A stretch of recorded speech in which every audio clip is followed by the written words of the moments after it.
Jam and pick one graph sequence on all of them. Is Good. Cell phone's mute. Oh, you're gonna do an intro? You don't want to? Okay.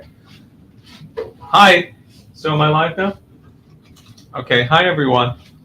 My name's Daniel Burke, and I am a longtime supporter of Jose Vega, and I'm here as a volunteer with his campaign to give a class as part of this series of classes on LaRouche's economics. Jason Ross asked me to address the issue of the World Land Bridge. Now, Jason is really qualified to do a sort of a tour of the World Land Bridge. But that was something I wasn't quite ready to do, but I know a little bit more about the history of the concept of the World Land Bridge. And so I put this class together. And I found out some interesting things along the way, which I'll get to. Basically, the first thing that I'm going to do is to try to situate in context both the LaRouche concept of the World Land Bridge, which goes back to the late 1980s and into the early 1990s. And then this is a proposal for global economic development. And then, of course, the Belt and Road Initiative, which is the greatest sort of, development of a coherent concept with the World Land Bridge. So I'm going to go a little bit into the history of that and try to put it in context.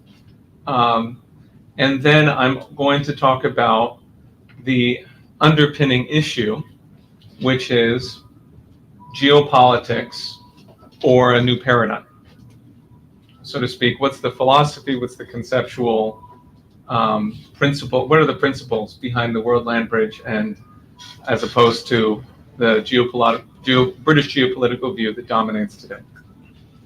And I'm going to hit on something really that I think is important for people to have a very good grip on. So people in the room, especially people who maybe haven't been through this course, this kind of course before, would you say that multipolarity is probably a good thing, or would you say that it's not necessarily a good thing? And you just tell me what you honestly think. It is a good thing. Seems like a good thing. Yeah. Okay. So we're gonna sort of get into that. By the end of this class, we're gonna have, I think, a better idea of whether this multipolarity concept is congruent with what is promoted by the LaRouche movement, what we're actually fighting for in the World Land Bridge, and also whether it is a good thing or not. And I'm sort of beginning to research it a little bit more in depth. So consider this not, a masterful review of the entire situation, but this is my progress report. Okay. So I wanted to start by really laying the ground on the British Empire. Because if you want to understand where the Belt and Road Initiative comes from, where the World Land Bridge comes from, you have to understand the British Empire. And you must understand the idea behind the British Empire, or behind the economic practices, the so-called economic practices of the British Empire. And so we're going to go to some words that were quoted by Henry Carey, but they're from John Stuart Mill, who was a British economist and basically, representative of the British East India Company. Robert talked about Henry Carey in the first class here, which was about Edgar Poe and the American system. But is Henry Carey a known name for people who are new to this? No. No. Okay. Henry Carey is essentially the leader of the American system, the founder. I mean, not the founder as such, but a leader of the American system economic method, as the leader of the economic policy of the Republican Party in the period of Lincoln and thereafter. So if you think of what are Lincoln's, what's Lincoln's greatest economic achievement? Any thoughts? Because this was, you know, we came out of Civil War more productive than when we went into it, which is outrageous considering how destructive it was. But the first thing that might come to mind, The Reconstruction era? Reconstruction era, well, of course it wasn't completed as such, but there's an enormous project that took place during the Civil War, right? The Transcontinental Railroad, right? Okay. So the sort of the economic science and the economic ideas behind the Transcontinental Railroad come from Carey and his wing, and his am I mixing myself up? His grandfather, Matthew Carey, was, for example, a close was a close collaborator of Benjamin Franklin's and worked with him in Ireland. So the Careys have that connection. So Carey is responsible for the economic policies, and despite the fact that you hear, Marx's name all the time, Carey, actually in the book that Robert was talking about, the political economy of the Civil War, in that book, Alan Salisbury presents some of the dialogue back and forth between Carey and Marx. They were in discussion with each other and in significant disagreement. But although people know all about Marx, they don't know about this man who created the basis for this incredible success in the Civil War, which of course had everything to do with the economics of it, and also for the flowering thereafter of the American Republic when we followed those ideas.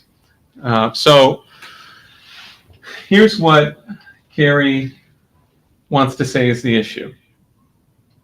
He goes to John Stuart Mill, and here's what he points out from John Stuart Mill. This is John Stuart Mill's words. And I'm taking this from an article that was written by Tony Chaikin in 1997. And if you want to really read in depth the history of the World Land Bridge from the standpoint of the American system, you have to read his articles in full. I'm just sort of touching on some of it. John Stuart Mill says, political economy considers mankind as occupied solely in acquiring and consuming wealth, except in the degree in which desire for wealth is checked by aversion to labor and the desire for the present enjoyment of costly indulgences. All men's economic acts, though many of them are really the result of a plurality of motives, are considered by political economy as flowing solely from a desire for wealth. Not that any political economist was ever so absurd as to suppose that mankind are really thus constituted, but because this is the mode in which the science must necessarily be studied. So that's his idea of what economics is. Carey responds, if you go to the next slide. Here, we have the political economical man, on the one hand, influenced solely by the thirst for wealth, on the other, so entirely under the control of the sexual passion as to be at all times ready to indulge it, however greatly such indulgence may tend to prevent the growth of wealth. British political economy presents for our consideration a mere brute animal, to find a name for which it desecrates the word man, otherwise previously recognized as expressing the idea of a being made in the likeness of the Creator. And you can go to the next slide. To the highly organized community, this is Carey, every new road brings with it increase of power over nature, with increase of life. So here's an idea of what this man, this being that's in the living image of God, does in economics, according to Carey. We make roads and we make life better. And then he counterposes that to what the British are doing. Railroads are now being made for, but not by, the people of India, but their effects must inevitably be the same with those observed in Ireland. Their object is the further promotion of the export of the raw produce of the soil and the further extension of the centralizing power of trade, to be followed by increased exhaustion of the land and more rapid decay of commerce.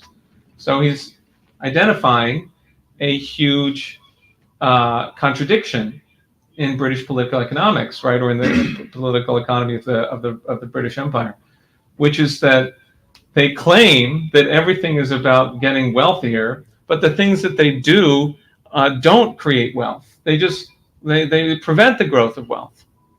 Okay, so that's a certain context for the development of this land bridge concept.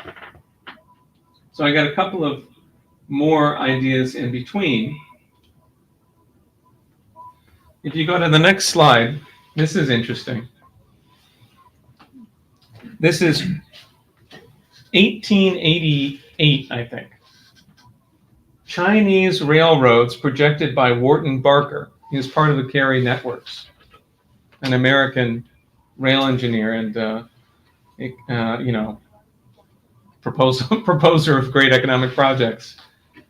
So you can see that this is an example of how the philosophy of the Transcontinental Railroad, the incredible practical success of the Transcontinental Railroad, immediately inspired people all over the world. There's a famous case of the 1876 Philadelphia Expo, where people from all around the world came to Philadelphia, and they had these enormous buildings that were built for the exposition, like 21 acres in one building, I saw, and they had on display these enormous machines that had been made possible through the American system of economics, where they were focused entirely on the development of science and technology for the benefit of increases in productivity, increases in the power of labor. Okay?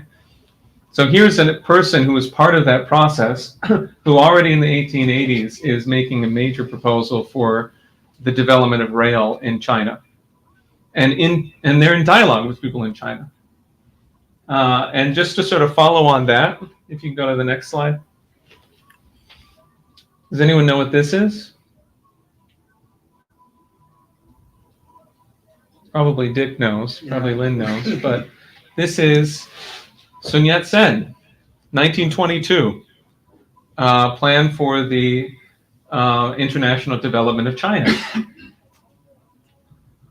So Sun Yat-sen, the founder of the nation, he, as he's credited in China right now, he is also developing these ideas. Sun Yat-sen, who gained a lot of his concepts about economics from his upbringing in Hawaii, by certain, his education, that is, in Hawaii, by certain networks that were part of the same American system networks that Kerry was a leader in. So Sun Yat-sen had a similar notion about this. Or look at the next slide. This is the route of the Trans-Siberian Railway and the Chinese Eastern Railway. So Trans-Siberian Railway is started in around 1880 with the major leadership of Count Sergei Witte. And if you want to know what was going on, you have to, in terms of the development of this thing, you have to hear this. This is, I guess this is by early 1901, 1902. Russia had ordered, it may be a little bit earlier than that, I'm not sure the date of this, but it's in the context of the development of the railway.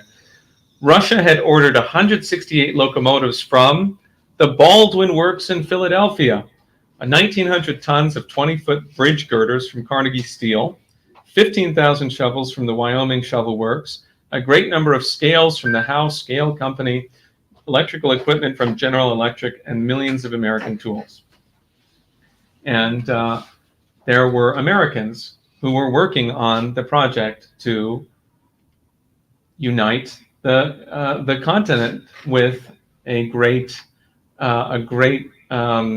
iron belt, of rail, right?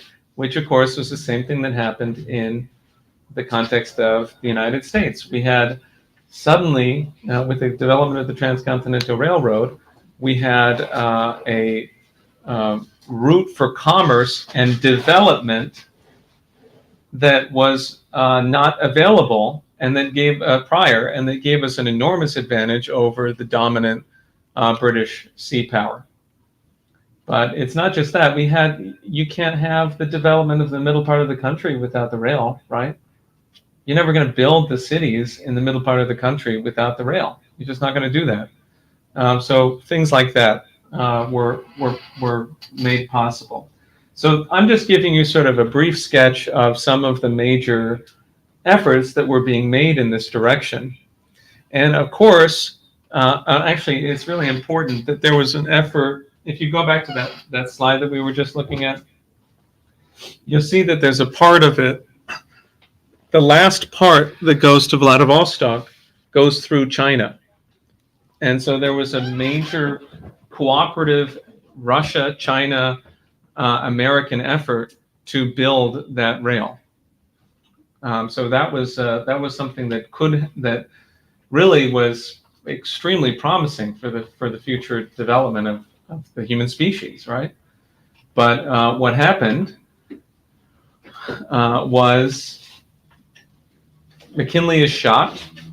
The British organize World War II, World War I, excuse me, and the oligarchs make that happen. And I have a really important thing we'll come to about World War I later. And of course, there's a Russo-Japanese War, which was spurred on by the British. There are a lot of things that go on, and if you want to learn this in depth, I recommend reading the articles I referred to, also watching the LaRouche documentary 1932, which goes through most of this in detail. So I'm sort of addressing small bits of it. And there's also the recent documentary, The American System with Chinese Characteristics, which goes through much of this.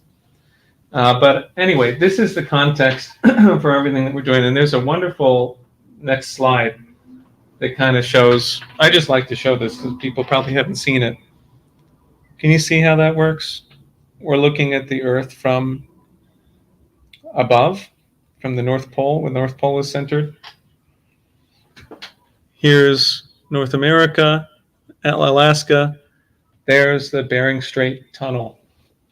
And we're connected into the World Land Bridge, and you can see it's really affords the ability for Arctic development, which is just not possible without this kind of approach. So I just sort of wanted to show that. But then we can go and talk more about what's going on. What is actually on the way. If you go to you can leave it like that. So I'm going to read from a book that some people know well, I think, and some people have never heard of before.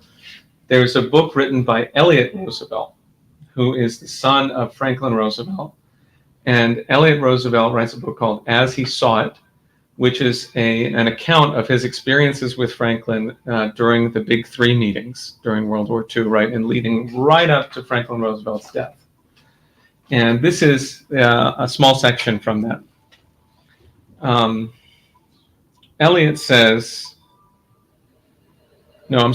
Franklin says, "We've talked the last few days about gradually turning the civil control of France over to the joint de Gaulle government to administer as it is liberated. An interim control to last only until free elections can again be held. It seems like a simple solution, but how de Gaulle will fight it." He's talking about a joint government.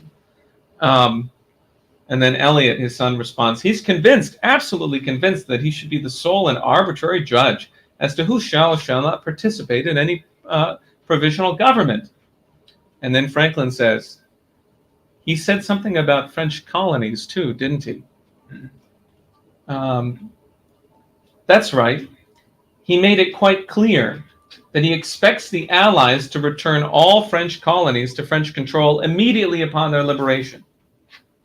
You know, quite apart from the fact that the Allies will have to maintain military control of French colonies here in North Africa for months, maybe years, I'm by no means sure this is Franklin Roosevelt in my own mind that we be right to return France her colonies at all, ever, without first obtaining, in the case of each individual colony, some sort of pledge, some sort of statement of just exactly what was planned in terms of each colony's administration. And he's talking about the colonies being given their independence. Hey, listen, I mean, you know that from context from another conversation. Hey, listen, Pop, I don't quite see this. This is his son, Elliot. I know the colonies are important, but after all, they do belong to France. How come we can talk about not returning them? Franklin Roosevelt looks at his son. How do they belong to France? Why does Morocco, inhabited by Moroccans, belong to France? Or take Indochina. The Japanese control that colony now. Why was it a cinch for the Japanese to conquer that land? The native Indochinese had been so flagrantly downtrodden that they thought to themselves, anything must be better than to live under French colonial rule. One sentence, Elliot, then I'm going to kick you out of here. I'm tired. This is the sentence. When we've won the war, I will work with all my might and main to see to it that the United States is not weeded into the position of accepting any plan that will further France's imperialistic ambitions or that will aid and abet the British Empire in its imperial ambitions. So that's what Franklin Roosevelt thought and had to say at the very end of his life, as he's looking to the future of the post-war period and looking to the future with the United Nations, right, as one vehicle for peace. And he's very clear, as you'll see in the accounts of this book, that the core issue is the economic development of the colonies, of the former soon to be former colonies. He's very clear that that's the issue, and specifically that it is the failure to have economic development that creates war. And he says there will be war if we don't. And he says to his son, "Your son is going to fight in it if we don't have economic development for these colonies." So he's very sharp on it. Very, very, very much encourage you to read it. So, and then here's a little bit of substance to that. If you go to the next slide,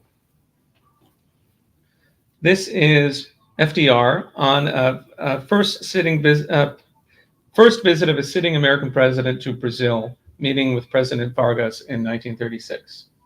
And if you go to the next page, I got this from Richard Freeman, who's done an extensive article on the subject. These are sections from Harry Dexter White's September 1939 memo, specific proposals for immediate U.S.-Brazil collaboration. We're going to finance Brazil's purchases of machinery, materials, and technical skills in the United States, the construction of a 1,500-mile railroad north and south through the interior of Brazil, the construction of a merchant marine for coastwise and river traffic, the development of Brazil's water power resources, the development of an iron and steel industry in Brazil, the development of complementary agricultural production. And this is the kind of thing that we would have done if we had been able to follow through as a nation on FDR's intention. But we would have done it all over the world, and there are a lot of things you can learn about this that really fill out the picture. But the idea was to take the Tennessee Valley Authority and do it everywhere on the planet. Okay, but then Roosevelt's he dies, right? And instead we get Harry S. Truman. And LaRouche is serving in World War II when this happens. He's in, he's in India at that time. And he says, he recalls many times in his life the fact that a bunch of the other soldiers came up to him because they had trust in him. And they said, what's going to happen when they all found out suddenly that Roosevelt was dead? And LaRouche said that he feared that a very small man had replaced Roosevelt, if I recall correctly. Yeah. So, and that, and of course, what happened thereafter was catastrophic. You have the dropping of the atom bombs. You have and that horrific genocidal action. and you have the creation of the Cold War, and everything that follows from that.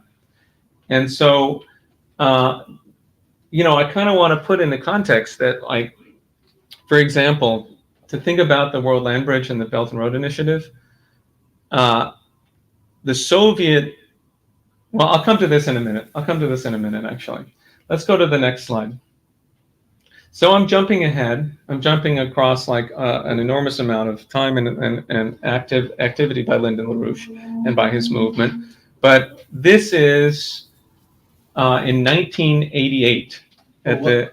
You said what follows. You said and what follows, which was essentially the policy of mutually assured destruction. Exactly, the policy of mutually assured destruction, which is, if you read LaRouche's, for example, There Are No Limits to Growth, then you'll see his clear explanation of how it is that the policy of mutually assured destruction is the policy of mass immiseration of the people of the so-called third world.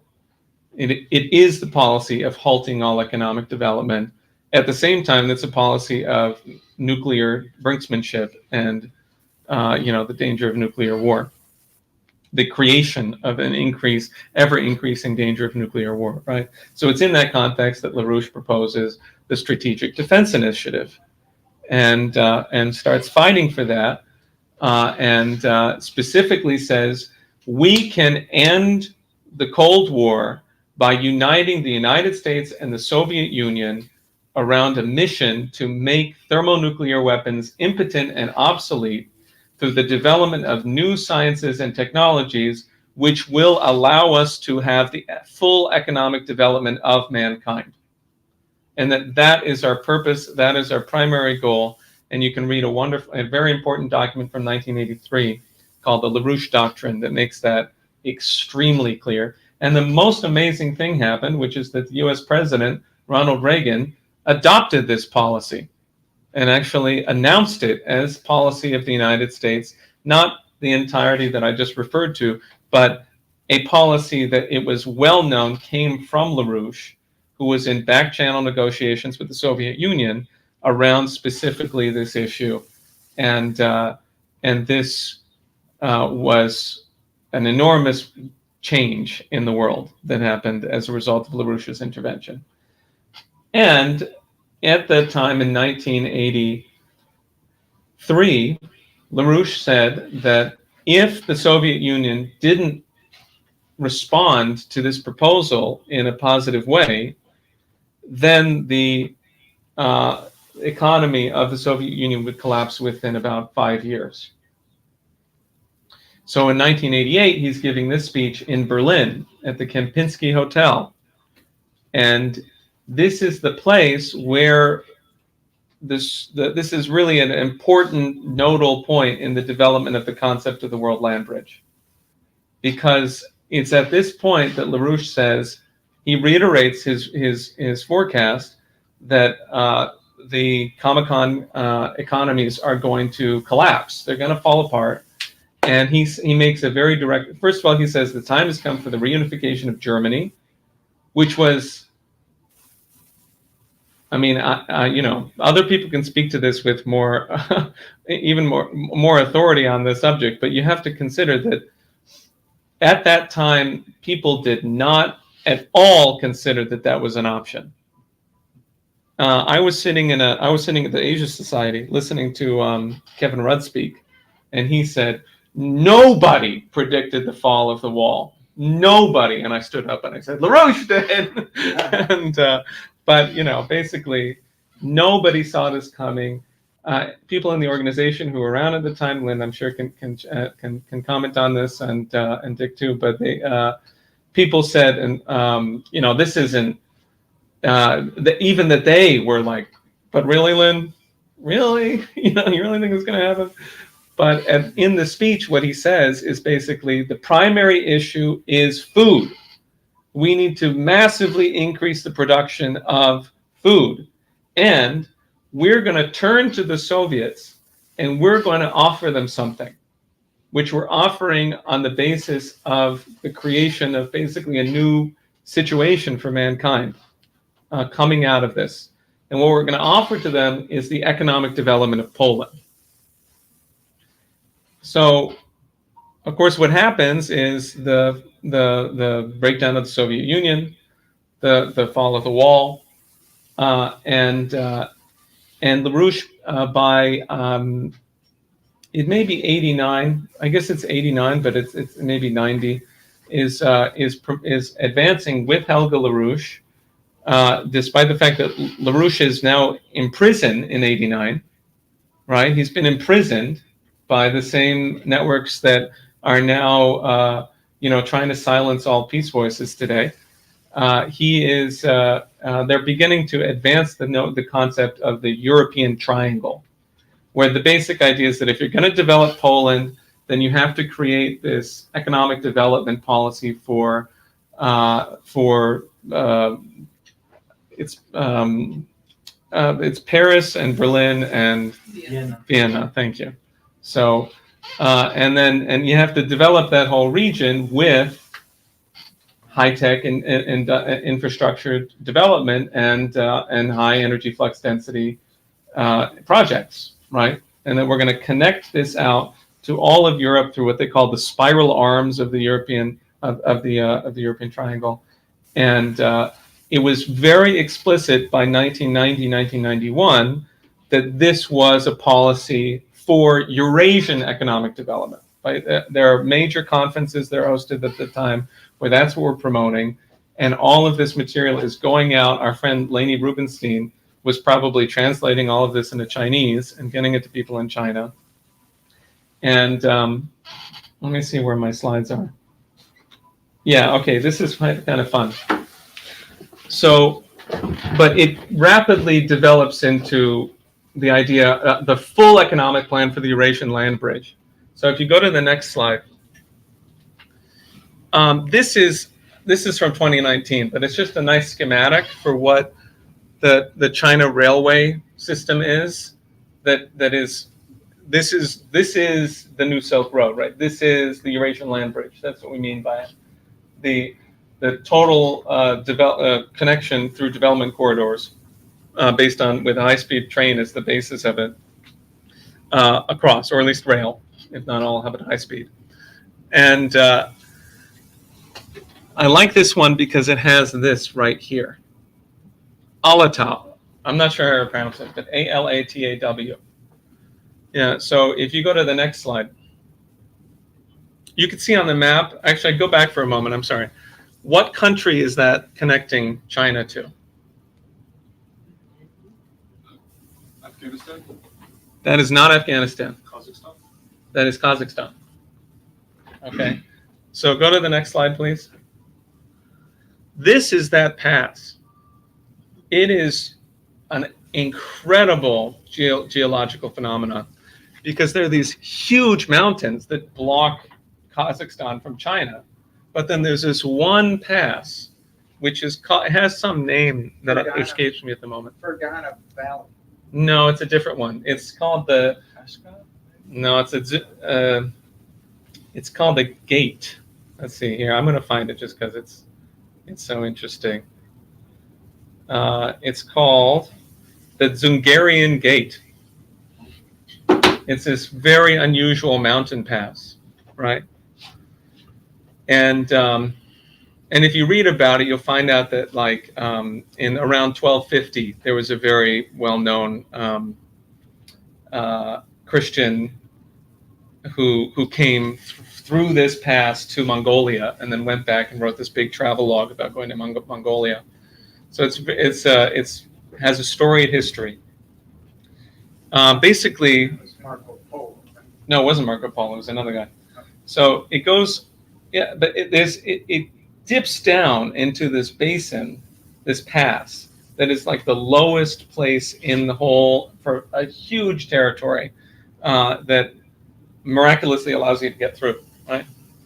So if you wanted to see the economic development of the continent, if you wanted to see through on the logic of the American system economic development policy of the transcontinental rail system, if you wanted to see Sun Yat-sen's vision come to life, then you need to go through that pass.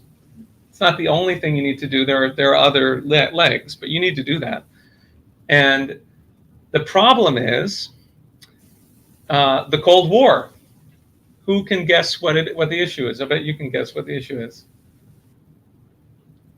1960, there had been efforts to build this rail link, which is very difficult because the Soviet system was on a different gauge, but it stopped. Why? The Soviets, the Sino-Soviet split, right? So there was, there was this catastrophic breakdown in relations, which the United States played an enormous role in the period that followed that. I may have my dates just slightly off, but that's basically what happened. And then it took 30 years for that to be built. So when is it built? 1992. They finally connect there, and now it's it's one of these typical extremely developed land ports in China. Some of us, I went with Jose, and we got to see Chengdu, and it is the most amazing place because you're at this hub of economic activity for the entire Eurasian continent. It's just amazing what's going on. And so the rail lines that go from Europe go through there and go all the way to eastern China. So in 92, they finally build this. And then you kind of get the context, right? Which is that everyone was trying to figure out what's next. And Helga and Lyndon and their whole movement were going out across the world and saying, here's what's next. We're going to develop the entire Eurasian continent. And it was exactly in that period that there were successful efforts to move in that direction by China. And then increasingly they moved that way. So that whereas LaRouche was, largely critical of China up until the early 1990s, by 1997, he's been very clear. If you read his material from 97 about U.S.-China relations, it is super clear that China is the leading country in the world in terms of actually having economic development, and that the future is going to be defined by the continuation of that process. And then, of course, not that long after, he really makes it clear that it's the development of the Eurasian continent that is the pivot point for the economic development of Africa, which had always been the idea, but it continues from there. So, you can go to the next one. What is this from? This is July 92 on the left. And the Alatal Pass is completed in 1992. We're hosting tons of conferences. Helga is organizing them with her husband in prison, right? And because LaRouche is in prison until 94. And so there she is going around the world fighting for her husband's release from prison and getting parliamentarians around the world to sign in support of that, and major figures everywhere. And at the same time, she's working on this. Do people know that Helga was one of the very first European journalists to go to China? It was 1971, I believe. And so that's who Helga LaRouche is, right? And she's going back and forth to China. I didn't include some of the wonderful photos. You can read a detailed timeline of all of this. I'm giving still a sort of a short sketch of it, but that you'll see some fantastic photos of her leading a seminar in Beijing with people. And there was a knockdown, drag-out fight to get a major conference in Beijing, which happened in 1996 finally. And you can read the UN report. There was a UN press report that covers this thing happening. Lots of people are talking about a new Silk Road. I mean, I don't mean to say lots. A few people are, besides us. But we'll come in the second part of this to the more important issue, which is the philosophy and the sort of the intention of it.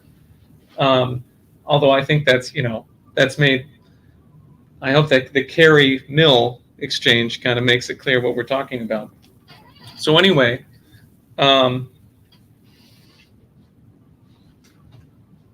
if you keep going, so again, I'm just sort of moving up to the present period, basically, which is defined by this speech, right? In Kazakhstan in 2013 at Nursultan Nazarbayev University by Xi Jinping, announcing the new Silk Road, right? And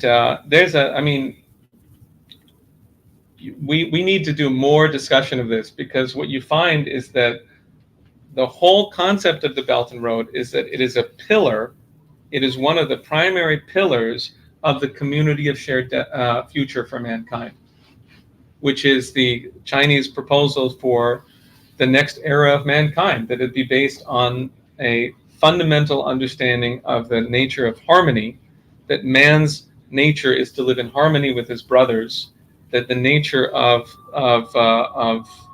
nations is that they live in harmony with each other, right? So, but the pillar for that is economic development, and specifically along the lines of this concept of this kind of development. Anyway, I have a couple of things I want to show. Go two forward. I put one in the middle that I shouldn't have. I kind of like this because it gets the idea across in a certain other way. This is a schematic. This is an image that's supposed to show where Voyager 1 and Voyager 2 are. They were both launched in the 1970s. One of them is 77. I think the other one is 71, but I could be wrong. I don't remember exactly. But anyway, Voyager 1 has been going longer, naturally.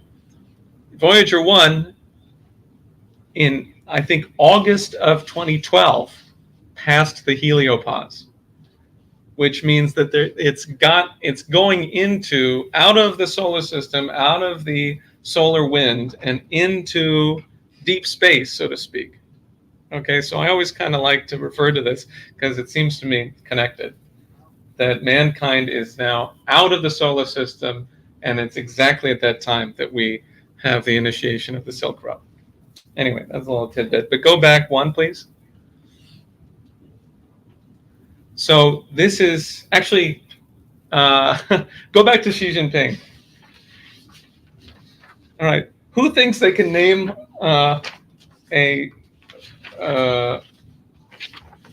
global South country that is not a part of the Belt and Road Initiative? Try me. I got a list right here. Eswatini. Eswatini. Okay, you got one. Eswatini is not on the list. But we have Ecuador, Egypt, El Salvador, Equatorial Guinea, Eritrea, and Ethiopia. So we got those E's in the Belt and Road Initiative. We have 149 countries that are now in the Belt and Road Initiative, according to this report that I'm using. So that is really, that's where we are, right? We've had 2013 is barely over a decade ago, right? And the entire situation has changed massively. Okay, so you can go on to the map. This is a map of BRI countries. And I almost wanted to show the map of the Commonwealth, because that, I think, probably is directly opposite, you know? And it's totally crazy, too, for people who do not realize that the Commonwealth has a head, and the head of the Commonwealth is the King of England, King Charles III, and every year he gives a speech to all of the people in the Commonwealth, which includes every former colony practically, except for the United States and maybe a few others. Anyway, it's really horrible, but that's being totally eclipsed. This is what's going on in humanity. So move on. I have a few more things I'm going to show. I got another while to go, so stick with me.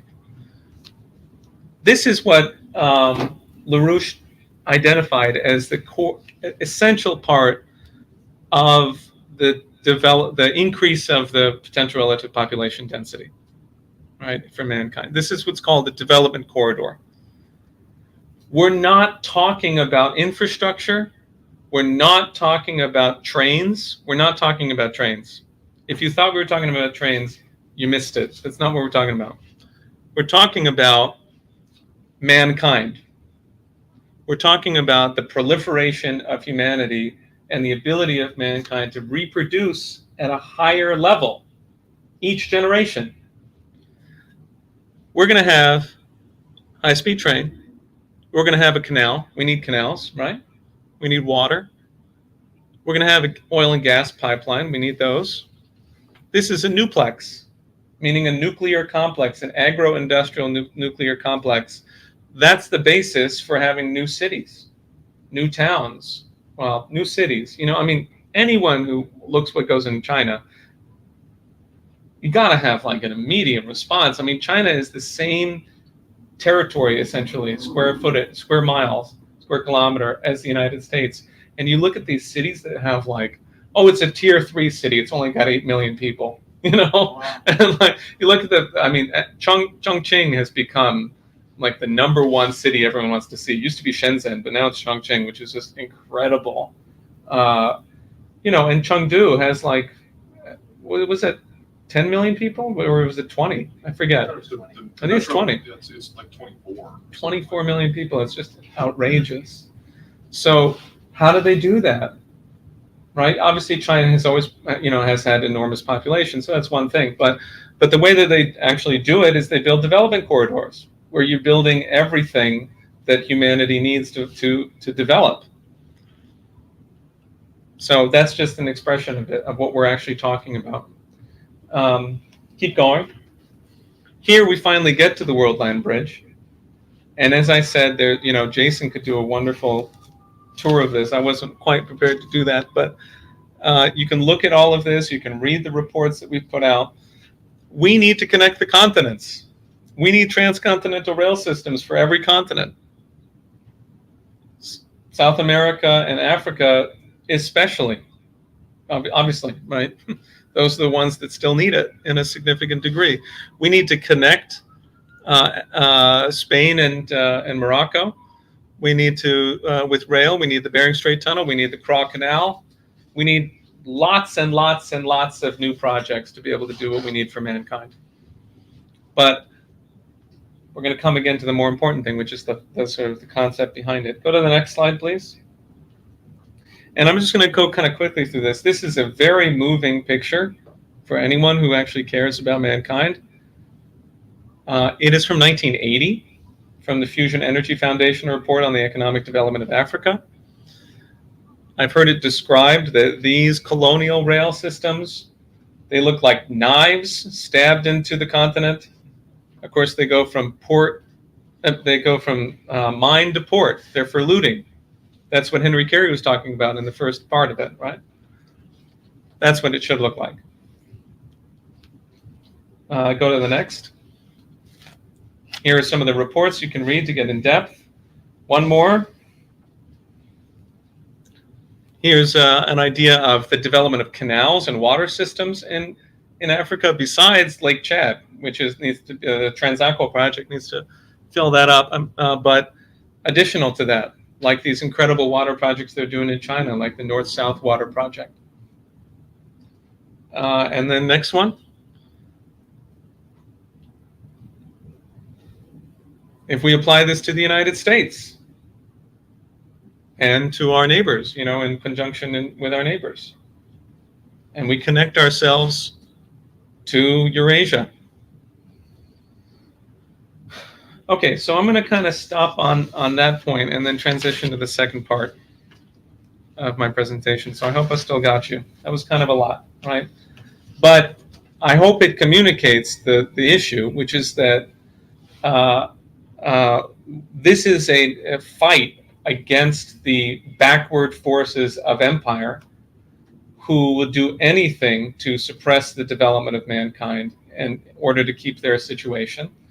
And it's a fight that's been led by tremendous individuals over the course of history through ideas, through proposals that are based on the conception of man, a high conception of man, the idea that man is in the image of his creator, and that therefore no man deserves to be ruled by some colonial force, no people, no human being, and every individual can develop and become a genius, contribute to mankind in this way. And it's on that basis that I saw this thing from Lynn the other day. If I stopped to think about all the terrible things that are going around the world, I wouldn't have time to do anything but cry. So I get out there and I do something, right? And this is an expression of that. Okay, but on what, let's go into that more. What is the idea that would allow this notion of harmony? Because as we've developed it today, it feels pretty comfortable, it feels pretty good, we like it. But is that, somehow people don't think like this, right? Somehow this isn't being promoted from every corner across the world, although it is being promoted by China, and it's being this way of thinking is being promoted by other countries who want to work with China on this approach. So what is the requirement here?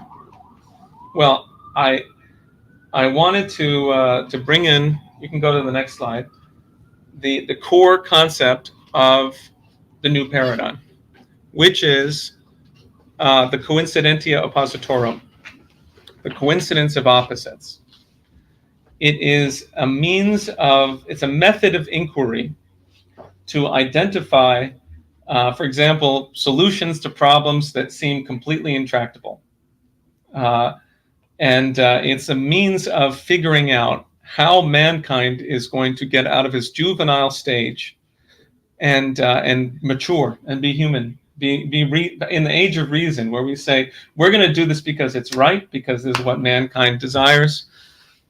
Well, we're not trying to compromise with everyone. That's not what we're trying to do. We're trying to figure out what is the higher principle of the higher one. That's what we're trying to do with the World Land Bridge. We're not trying to say, hey, this is good for you and it's good for me, so let's shake on it. We're not doing that. We're saying mankind is not what you thought it was. If you thought mankind was a species that lives in war forever, you were just duped by Hobbes. And this is what the Chinese say in their official government papers, is that we have to dump Hobbes. We can't go with this anymore. And not just Hobbes, but others, as we'll see. What is the coincidence of opposites? Well, this is from Nicholas of Cusa, who I could say so much about, but because I don't want this to go on forever, I won't. But he is a German cardinal in the Renaissance, 1401 to 1464. He is a leader of the creation of modern science and modern statecraft and so many other things. And what he presents to us is a number of geometrical ways of thinking about the question of the coincidence of opposites. How can you resolve problems by finding the higher one? Would you agree, he says here, well, that HG is one circle. It's a part of the circle. It's a curve, right? And then EF is more curved in the sense that it's a wider curve. We're getting bigger. And then surely CD is even wider and even bigger. Well, if in your mind you free yourself of some of the presumptions of mathematics that have been introduced to you, and instead you think to yourself, gee, how could that process continue into infinity, towards an infinite circle? Can you see how it would be that AB would represent the infinite circle, which is more curved than anything else in a way that is infinite?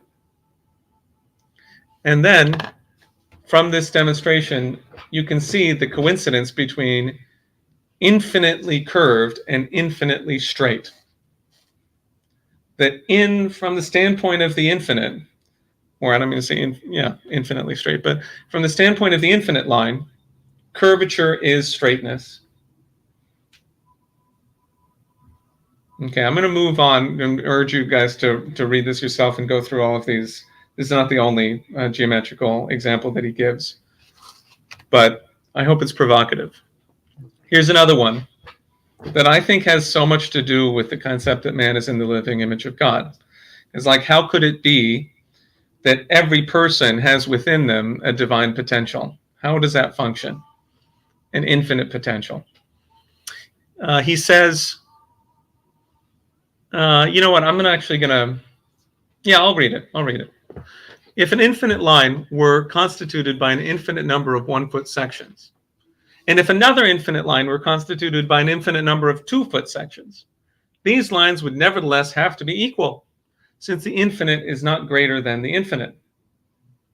Therefore, just as in an infinite line, 1 foot is not shorter than 2 feet, so it is not the case that an infinite line exceeds the length of 1 foot more than it exceeds the length of 2 feet. Rather, since any part of the infinite is infinite, 1 foot of an infinite line is convertible with the whole infinite line, just as are 2 feet.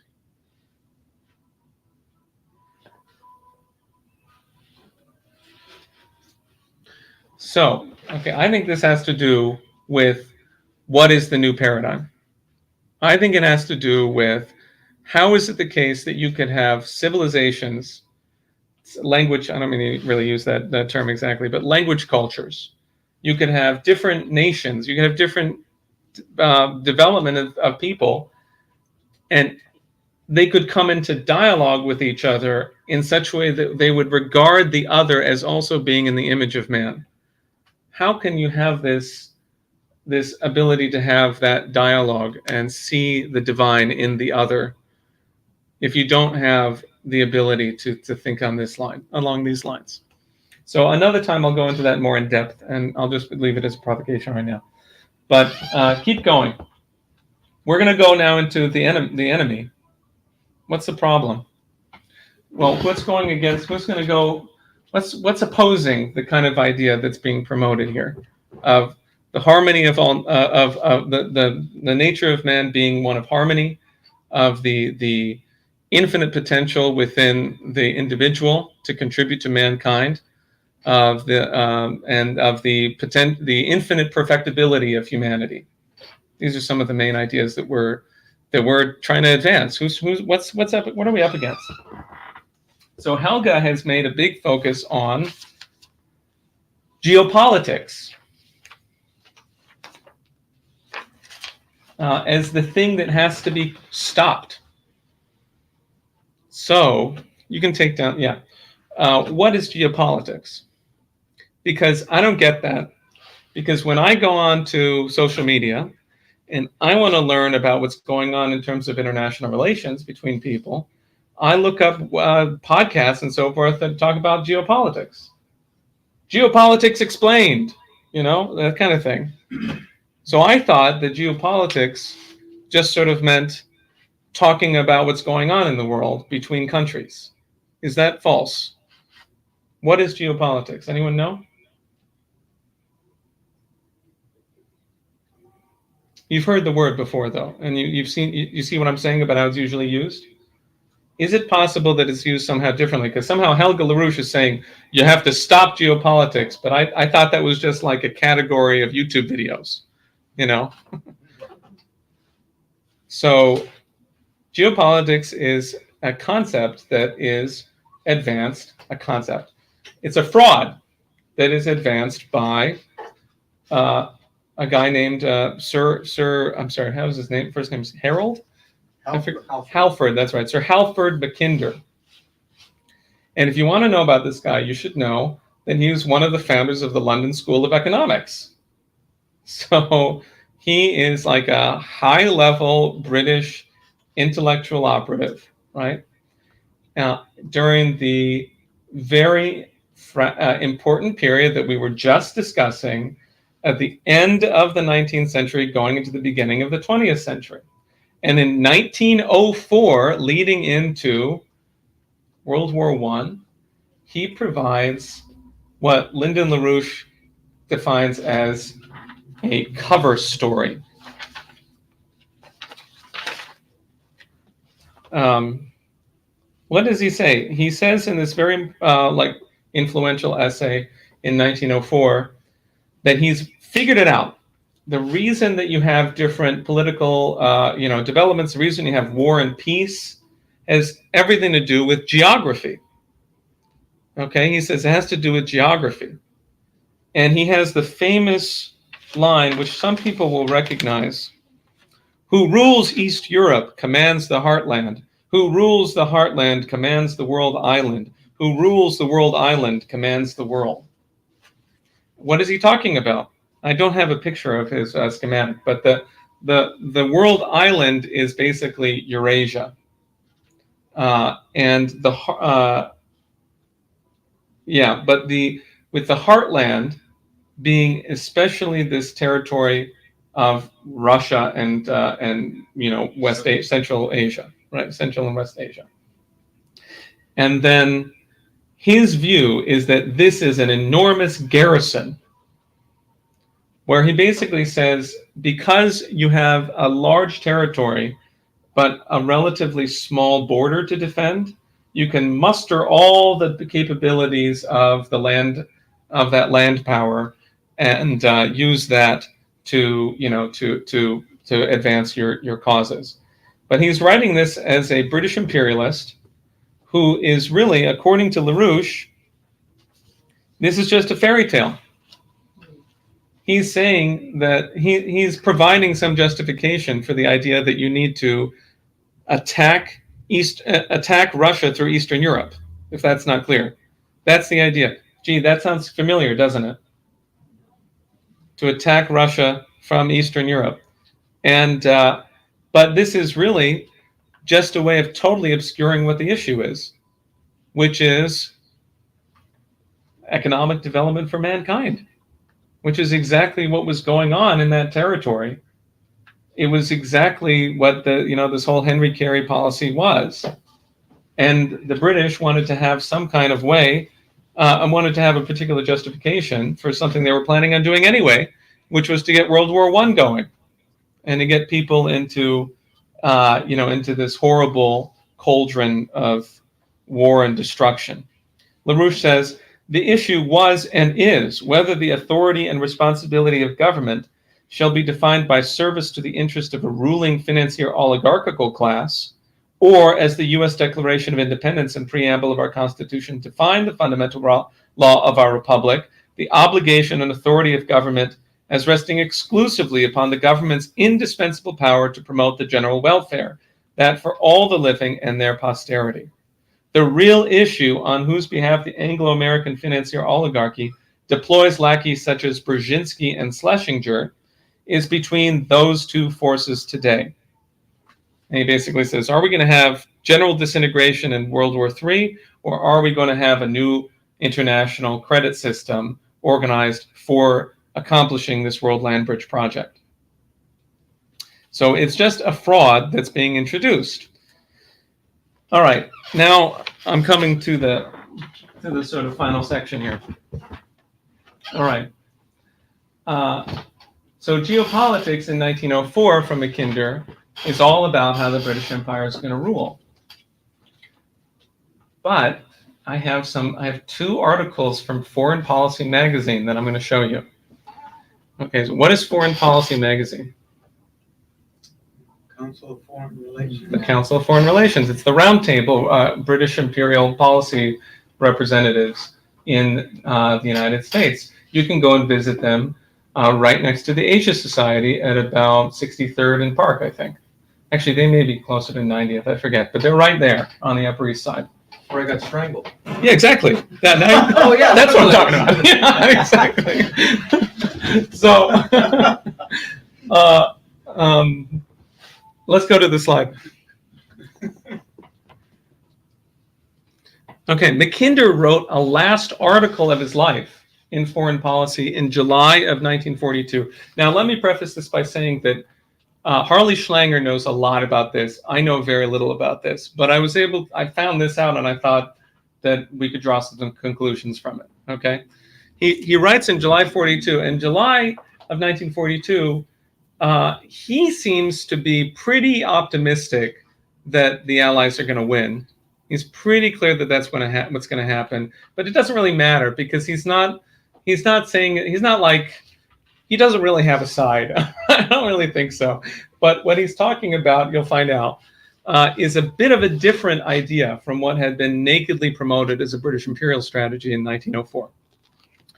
The main object of this article is an interim estimate of the value of the heartland concept in a survey of the world preliminary to the coming settlement. It must be understood I'm dealing with strategy, which of course is effective in peacetime, no less than in wartime. So he's trying to plan out what's the post-World War II era going to look like. And he's saying, we're going to keep on using this idea of geopolitics, which, just to reiterate, is the assumption that national goals, the way that nations interact has to do with geography and not with the fundamental issue of general welfare. Does that make sense? They're saying, well, the reason you have wars is because of geography. It's not because of the fact that you have empires and people who want to rape and kill and murder everyone. It's because you have geography. That's the issue. So he's planning out the rest of the world, the rest of the 20th century. Next. He says he thinks that the Soviet Union could emerge from this war as if they come through as the conqueror of Germany. She must rank as the greatest land power on the globe. And he says this is the first time in history that the heartland is going to be controlled by such a massive power. So this has to do with their strategic calculation. Next one. And basically he promotes an idea of how to deal with Germany, where he says that what we should do to Germany is have Russia on one side and then the French, the British, and the Americans on the other side, threatening it with extermination through war. Then Germany would live continuously under the threat of immediate war on two fronts, should she be guilty of any breach of the treaties which prohibited either physical preparation for war or the misleading of youth, which is another way of preparation for war. The democratic garrisons in their home countries would be, by force of example, the teachers. So now we're getting to the issue, right?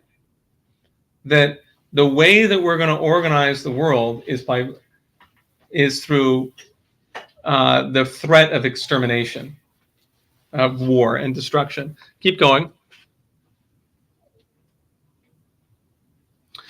And he sketches out now a broader view of the entire globe instead of what he had before, which is mostly just the heartland. He comes up with 5 regions, and he talks about how they're going to be improved and blah, blah, blah. But the last thing, this is the last paragraph of the whole piece. He talks about the people who live in India and China. They will then balance that other 1,000 million who live between the Missouri and the Yenisei. A balanced globe of human beings, and happy because balanced and free. So it is Mackinder's proposal no longer simply for domination of the British sea power, right? Domination of the British Empire. How should we do that? Instead, his idea now that he sees the end of the war coming is we're going to control the world using geopolitics by promoting the idea that you balance the world with the threat of extermination warfare. So exactly the issue of mutually assured destruction that we're talking about. This is in no way different from his original concept of geopolitics. It's the same exact axioms at play. Okay, so next. There's another guy we want to hear about. Richard Haas, who was president of CFR until this year for a long period. He was very, very nasty guy of the Council on Foreign Relations. And so here he wrote in 2021 an extended essay proposing a new way of organizing the relations between nation states. Oh, what does he have to say? How to prevent catastrophe and promote stability in a multipolar world. There's a lot in this, so I'm not going to review the whole thing, but it's interesting because Haas is definitely active. There was a report last year that he sat down with 3 other top-ranking Track 2 people with Lavrov to try to set the groundwork for a ceasefire, supposedly, for some kind of negotiations and a ceasefire. Okay, so how does this guy think? What is he proposing about the multipolar world? Go to the next one. This is interesting. This is his assessment as the chief of the CFR. The international system is at an historical inflection point as Asia continues its economic ascent. 2 centuries of Western domination of the world, first under Pax Britannica and then under Pax Americana, are coming to an end. The West is losing not only its material dominance, but also its ideological sway. Around the world, democracies are falling prey to a liberalism and populist dissension, while a rising China, assisted by a pugnacious Russia, this is before the special military operation, seeks to challenge the West's authority and Republican approaches to both domestic and international government. One more slide. U.S. President Joe Biden is committed to refurbishing American democracy. I like that verb. But it was a close call. Even if Western democracies overcome polarization, beat back illiberalism, and pull off an economic rebound, they will not forestall the arrival of a world that is both multipolar and ideologically diverse. Next. I think that's about, oh yeah, last thing here.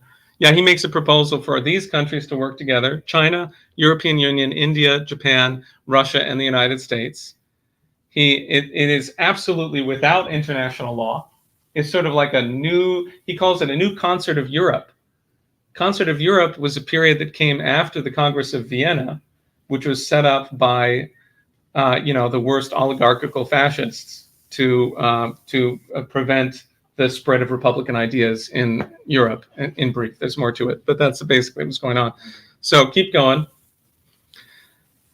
Yeah, and then he basically says, I know this would be, admittedly, this wouldn't be what we were really trying to do with global liberalism, but we're just going to have to go with it because it's unavoidable given the 21st century's geopolitical realities. Okay, I think that's it from Haas. Okay, so do you have the same view of multipolarity that you had before?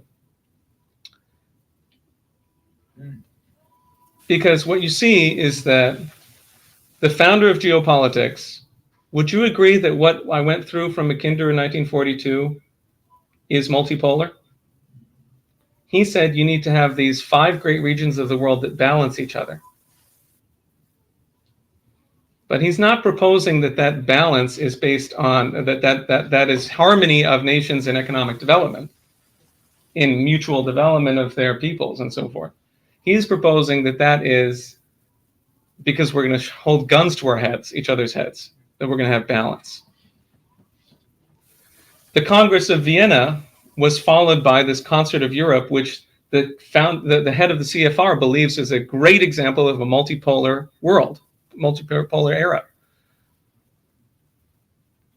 That was just the prelude to World War I, to things that followed. I can't go into the whole thing, but it was not an era where the people of those nations benefited from some sort of multipolarity. So, and these guys are willing to live with multipolarity. Why? Clearly what he thinks is that he can organize it in the way that he wants it. The CFR can organize it. So my question is what he is putting in paper is what is happening right now, what we're calling right now multipolar world, or is a different version of the multipolar? I think we have to just deal with the idea that the difficulty here is that there are a lot of people who use the word multipolar in a positive sense, who surely want something that is really positive. They want the end of U.S. hegemony, or what more precisely is Anglo-American hegemony. I think that's what most people who talk about the wanting a multipolar world are about. You can see he's not really excited about the multipolar world, but he thinks it's coming, right? So the problem is that some people use multipolar to refer to this better situation that comes after the unipolar moment of the end of the Fukuyama period, right? Of Anglo-American hegemony.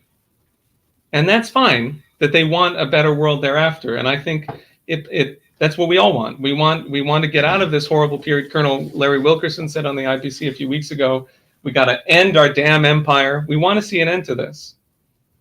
But if multipolarity simply means a balance of more than one, I mean, if you look at the text, people use bipolar, multipolar, unipolar all the time in the London School of Economics grouping, because they're not talking about the intention, they're not talking about the general welfare, they're not talking about the future, they're talking about balance, and this idea of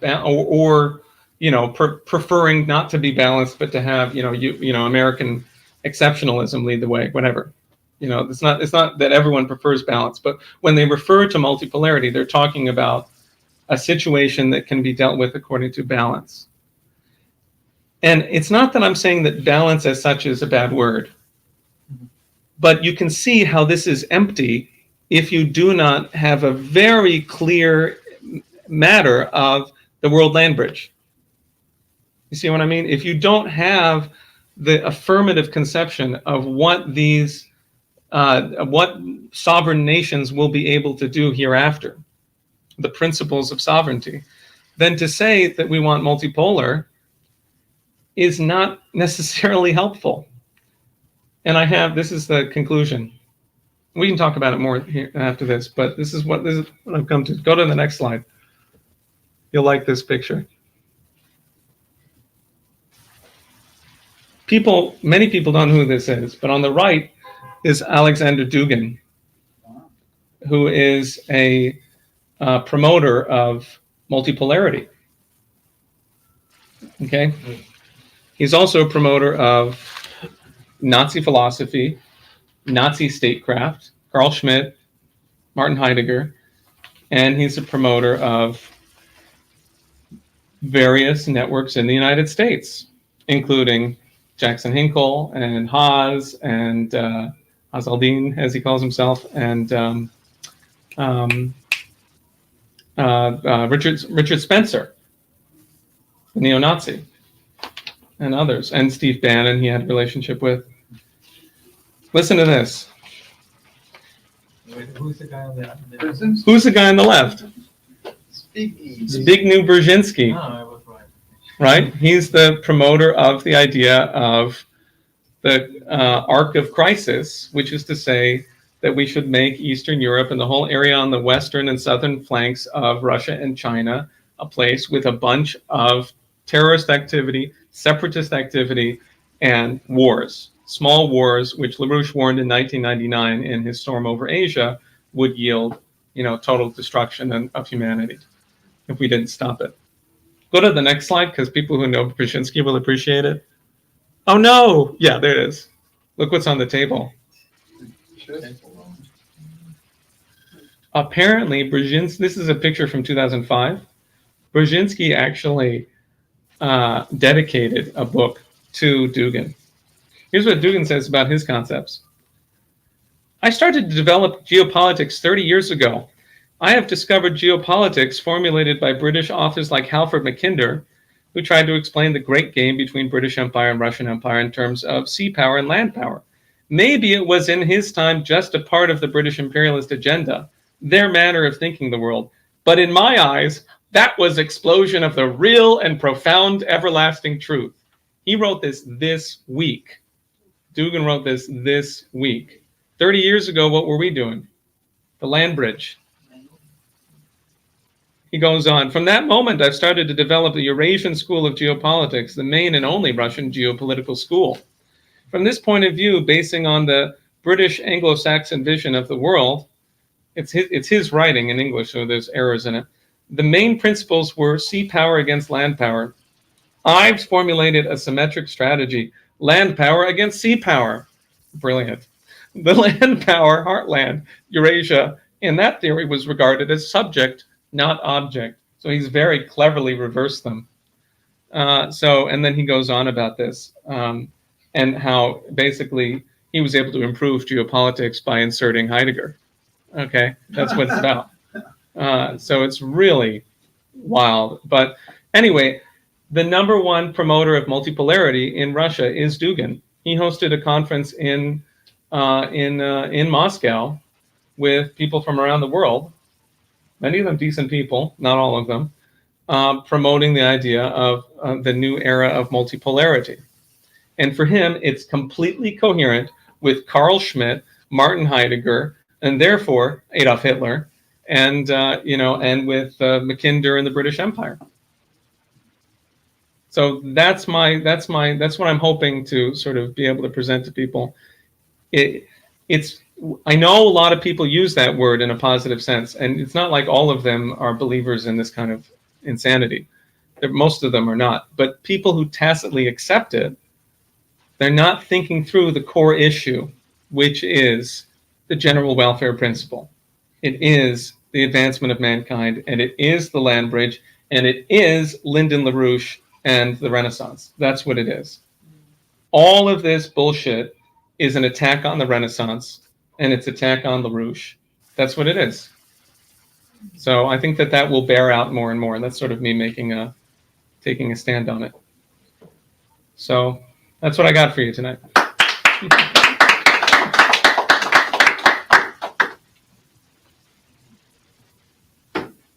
Should we stop the stream and then we can talk a little bit more, or any questions come in? I mean, usually we keep the stream going for questions. Oh yeah, How sure. many people are on? Well, I don't know if you can trust Twitter, but it says about 686. But That's total views though. yeah, Yeah. So it's about the same as it's I been. got a question I'm Yeah. trying to ask. How come they blew up Dugan's daughter? I don't know, but I mean, I don't know. He is calling for the most extreme actions against Ukraine. And if you read his comments on what should happen to Russian society, your breath will be taken away. He wants the total militarization of Russian society. So you can imagine, if you're Ukrainian fascist, that you can see why they are at odds in one way, even though the axioms are not necessarily different.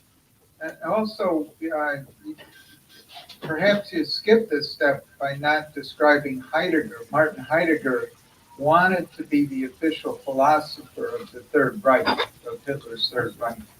Yeah, there's a lot to say on that. I hope to do a class on that. I'm reading a number of books on it, what you should know about Dugin in this regard is that he, in this interview that he gave with Jackson Hinkle and Haz Aldin, he said he started talking about his visits to Professor von Hermann, who was a student of Heidegger at the University of Freiburg, who died about 2019, who was one of the most passionate defenders of Heidegger, whose reputation has been destroyed by the fact that he is a Nazi. And more and more came out, exactly as you say, demonstrating, in fact, that his philosophy from the beginning was a project to introduce Nazism into philosophy. So there's more to be said on that, but basically it is extremely damning for anyone to promote Heidegger at all, and it is especially damning to participate in the networks that have attempted to cover up Heidegger's true nature, and Yeah, that's I mean, what he's in touch with. You said his reputation has been good, but that's, I assume you mean on the basis of full principle. But the problem is, this has been sinking in for me over the last couple of days. Even myself, doing my best to stay abreast of everything that's happening and also look into the historical precedents of things, how the legacy of Nazism has not been appropriately understood Yeah. in the United States of America particularly. And his reputation is not destroyed. I think he's probably taught at basically every single philosophy department in the United States of America. It's true, but you're absolutely right, and there needs to be basically all of his. He's got 80 volumes of his collected works, they all need to be put into the Nazi category and taken completely out of philosophy. It has nothing to do with philosophy. You know? Nazi studies. Yeah, not exactly. The only reason you would study Heidegger would be to see how the Nazis were possible.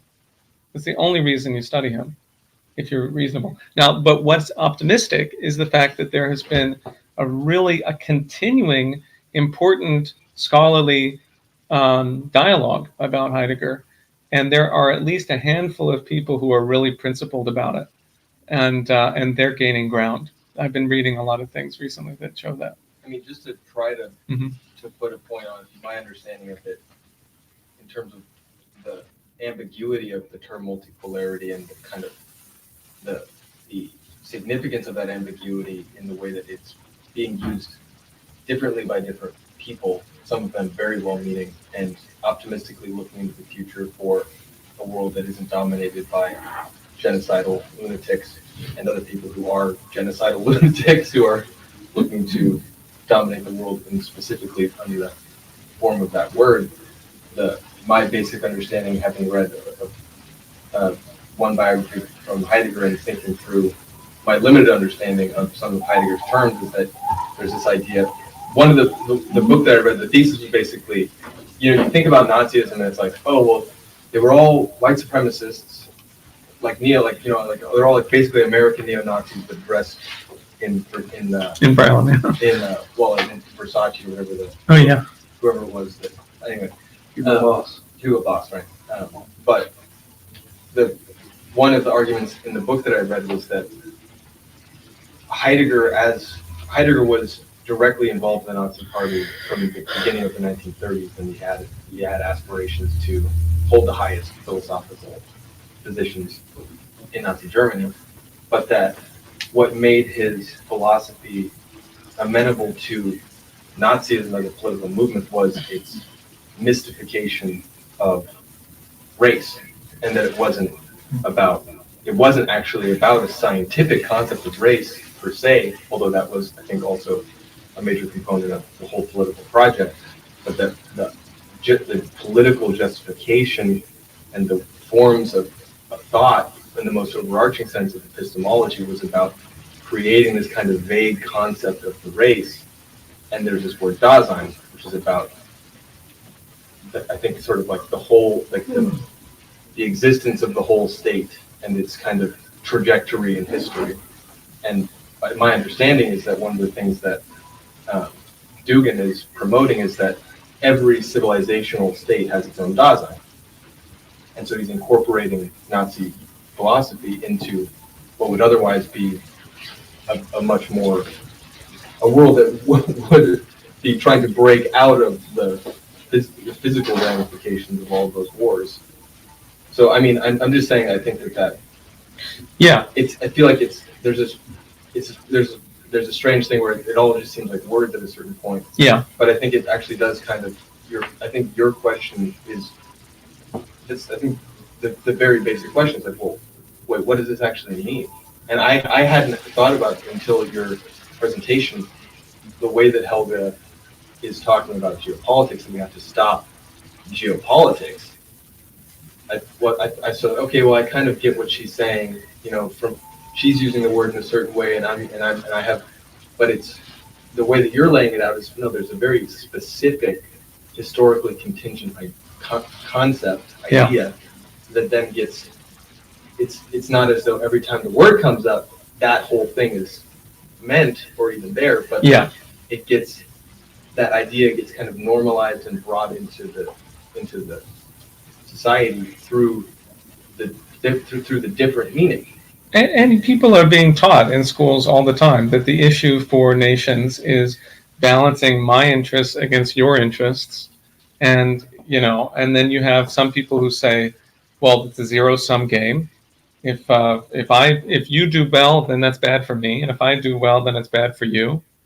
But you can even go beyond that. If people say, well, we need to balance each other's interests, this really doesn't communicate the issue of a mission for humanity to improve the entire human species. It is not. So therefore, the idea of multipolarity is kind of like, it's just a placeholder. It refers to a way of thinking that says the issue is, this is a good framework for thinking about how states operate, how nations are operating in the world today. It refers to a way of thinking that is not valid.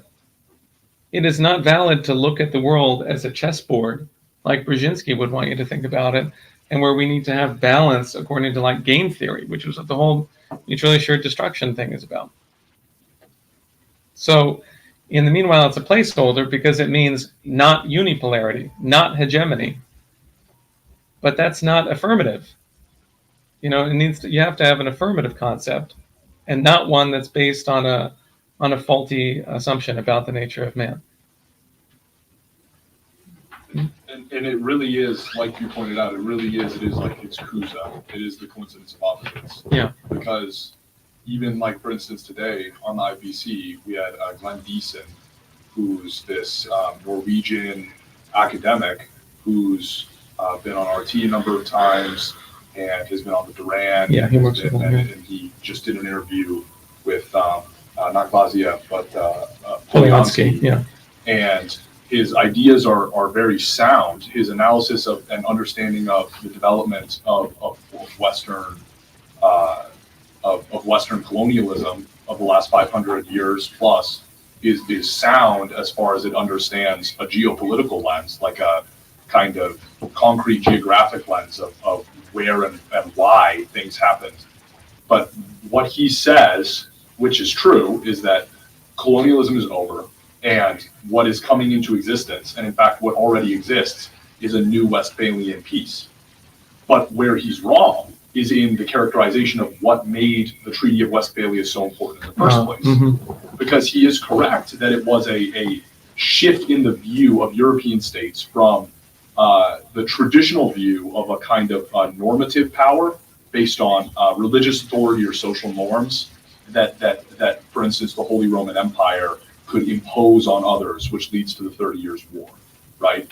And that the collapse of that and the establishment of more abstract international law as such, and a movement from normative power into a kind of structural power on the basis of differing states recognizing each other's security interests and balance. He repeatedly talks about the balance of the world order on that basis. That was the fundamental issue of the Treaty of Westphalia, and he specifically says that it was the shedding of the religious aspect of an understanding of international relations. Mm-hmm. But and I tried to bring this up in the IPC, and the discussion was still good after I brought it up, but my question wasn't really answered, which was to point out to him that what really fundamentally made the Treaty of Westphalia so fundamentally impactful for Europe and for the world at large was because it was able to, through that very shift, recognize the actual principle underlying Western theology for years prior through Kuza's understanding of the coincidence of opposites, the one and the many, and the equality of man under God. So he now sees the current order as rejecting the principle of international law, the rules-based order, on the basis of creating a balancing of security interests. But what he doesn't understand is the Kuza. So that is like the dividing line between people who are whether explicitly or not, whether they know it or not, using the term multipolarity and geopolitics as a characterization of what needs to happen, and people of our stripe who are trying to actually bring about an affirmative vision for the new paradigm. It really is, like you said, the coincidence of opposites. I think that's very interesting, Simon, and I think that like what follows from that one of the things that follows from that is that the World Land Bridge is such a fantastic thing to talk to people about, because we're not going around saying we're pro-China. They did the Belt and Road. We're doing the Belt and Road Initiative. We like the Belt and Road Initiative, even though we do, and we certainly appreciate the Chinese government.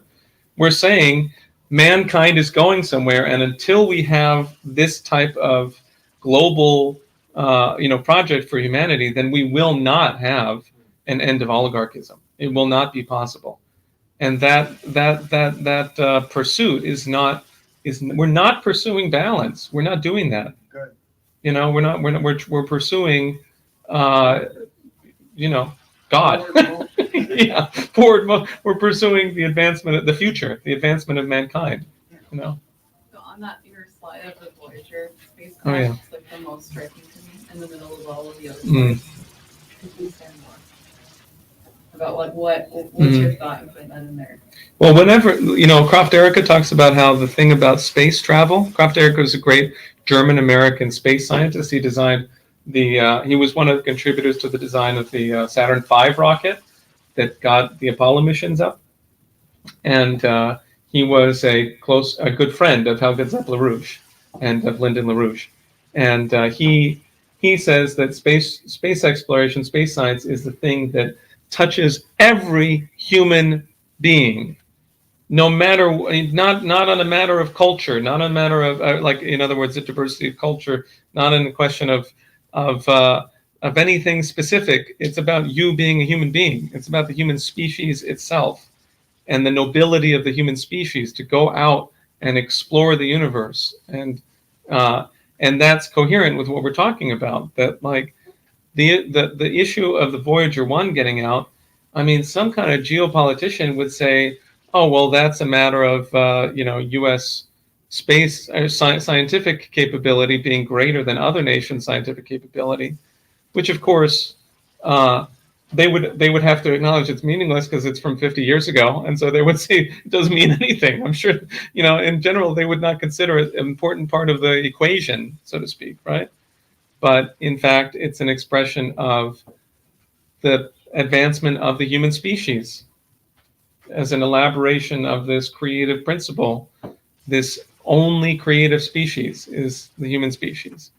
And so it's a way to have Lynn used to use the word guidon, right? It's a guidon that you can look toward. So. I think that's true, because like nobody said, oh, the Americans left the solar system. Right. Humanity has left the solar system. Yeah, what kind of crass person would say like, yeah, the Americans? Nobody felt like that. Nobody Yeah. ever felt like that. Yeah. Even Neil Armstrong said, one small step for man, one giant leap for mankind. He didn't say the U.S. or anything. And so the whole thing that, I think I have one last slide, do I? Maybe I got rid of it. But this is maybe we can conclude. Or we can go on if people want to talk more. But here's LaRouche. What is needed is that people have to realize that we need the protection of law. The protection provided by government and a legal system which is committed to the principle of agape, as 1 Corinthians 13, for example, exemplifies that, 1 Corinthians 13. We must act with love for mankind, love for the quality of man as an individual, which makes the individual in the likeness of the Creator. We must act accordingly. And whatever we do as government, we must do accordingly. And if it's not done that way, it's wrong.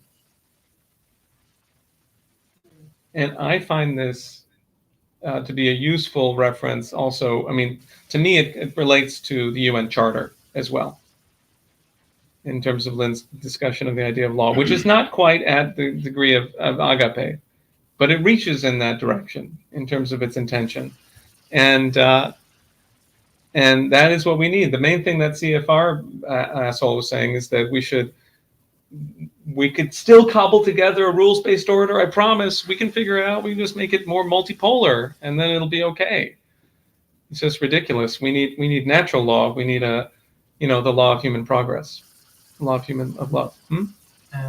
I'm just thinking like this whole presentation is basically a discussion of this term multipolarity. And it seems like, and I appreciate this very well, that the oligarchy is pushing their twist of the word for their intentions. So everyone with the good intentions coming in and says it's a good idea because everyone has a fair share, now gets persuaded or pervaded by this Dugin guy. Isn't it that? that makes. I mean, I'm in my personal history. I always come across certain terms which turn out to be turned out with a good or bad intention. Like, for example, globalization as a word. Like Yeah, it's exactly. it's a very bad word. Or I when I got active 10 years ago and more, I was a critic of globalization. And years later, Xi Jinping uses the term Yeah. globalization. Sure. Other terms are very prominent. Everyone knows that is the term democratic. Mhm. I was born in the German Democratic Republic. So what is democratic? Yeah. And so for me, after that, the term multipolar it seems like for a lot of people a term with good intentions, but now gets hitchhiked. This is what I learned, so to say. And but I'm also interested, how do the Russians explicitly react to this Dugin guy, the officials, Putin, others? Does he has enemies like, how's his name? Sergei Glaser. nicht Glaser. Doch, Glaser, yeah. Yeah, Glaser. I think you raised a lot of, I mean, you raised a couple of important points. In general, I would say that I agree very much with your sentiment that, mostly people are, they're picking up, the word is being loaded with meaning by the oligarchy, primarily. But there's another side to it, right? Why should there be polls at all? Why do we use that language at all? I mean, I'm not even sure what the core metaphor is. What is it? I mean, other than simply poles of a globe? It's kind of like poles. It's kind of like there's a metaphor from the Origin of Species, which always stuck with me for some reason. That Darwin describes the ecosystem as being like a sphere with a bunch of different wedges going into the center, and if you hammer one in, another one can be shoved out. And there's this kind of sense of scalar magnitudes competing for some kind of centrality, something like that. I think it carries something like that with it, because it would suggest that there is, the heliopause is not part of these poles, or something like that, or whatever. Right. Whatever. That's why what you put was such a perfect metaphor. Because, in the way you phrase it, it's nobody would try to account for that historical event as if it had some kind of tangible relation to some geopolitical maneuver. Right. But at the time that what caused that technological development and that historical event and the process of universal history was bound up with an actual economic competition and an inevitable kind of it was bound up with a strategic situation. But now that it still exists, I mean, that event is simultaneous in the present and you can actually see that it wasn't the thing that was actually significant about it wasn't that the Americans won. It was about that they actually got the thing into space, and it's still there. That mankind did that they did that as human beings, right? That it sort of becomes a universal achievement, regardless, right? I mean, I have thought about this a little bit too, that the Heidegger question is actually very fruitful to investigate. What you said was totally accurate, Robert, but there's more to it, because the thesis of Emmanuel Fay is that the issue with Sein und Zeit, with being in time, is that this is the early work of this Nazi philosopher, was that there's an attack on the concept of the individual from the standpoint, it's a derivative of it's essentially an attack on the concept of the individual that LaRouche is discussing in all of his writings. Of the individual is in the living image of God. that's the primary attack. And therefore, the idea is that you replace the sense that the meaning of your existence has to do with your ability to contribute to humanity through your mind, through your creative powers that are God-given, that are unique to the human species. You replace that with the idea that your existence has meaning as it is rooted in blood and soil, essentially. And it's not blood and soil in exactly those terms in 1925, but the argument is that is exactly what it is actually intending. And Heidegger, as you were pointing out, was very good at obscuring what he actually believed for political purposes. He waited for a long time to be really clear on what he meant, but he was very clearly organizing it from that standpoint. So I just mean that if you see that what what we want, what we're actually fighting for is a world system that expresses the idea that mankind is inherently good, right? And that mankind is good because of this, in the sense that mankind is creative and that the individual is creative. And that's what's so special about the 10 principles from Helga, is that that's the specific thing that is missing and that has been attacked and that has been, run over. And if you approach it from that standpoint, then that's what we're organizing people for. And the question of whether they're for or against multipolarity, or whether they use that word, doesn't really come up. Well, maybe I'm going a little afield on that, but you see my point that It's not a noun. The problem isn't in the name. Yeah. You're saying. Yeah. That's it. So the other point, now I'm definitely getting a little bit tired here, but the other point to make is, in response to your comment, Matthias, is that there is a beguiling appreciation or public support for Alexander Dugin from Russian officials. And I don't know, I think that's a good research question, so to speak. Because rather than go on about it here, I'm just going to say that, he hosted a major conference that was addressed by leading members of the Russian government. He was at the St. Petersburg International Economic Forum speaking as a respected figure. And I think this is an important issue. This is a real weak point of Russia. So Well, to speak. you know what? Some of us have been talking about Dostoevsky, and I'm finally kind of getting somewhere with that. Why? Those are topics for another time. Yeah. But it is related to the Third Rome issue. Is Solzhenitsyn in the same camp? Not as such, Oh, okay. but it's related to that. But anyway, we can talk about it another time. All right. We do more work on it. Okay. Yeah, Thank you. Let's stop. Thank you.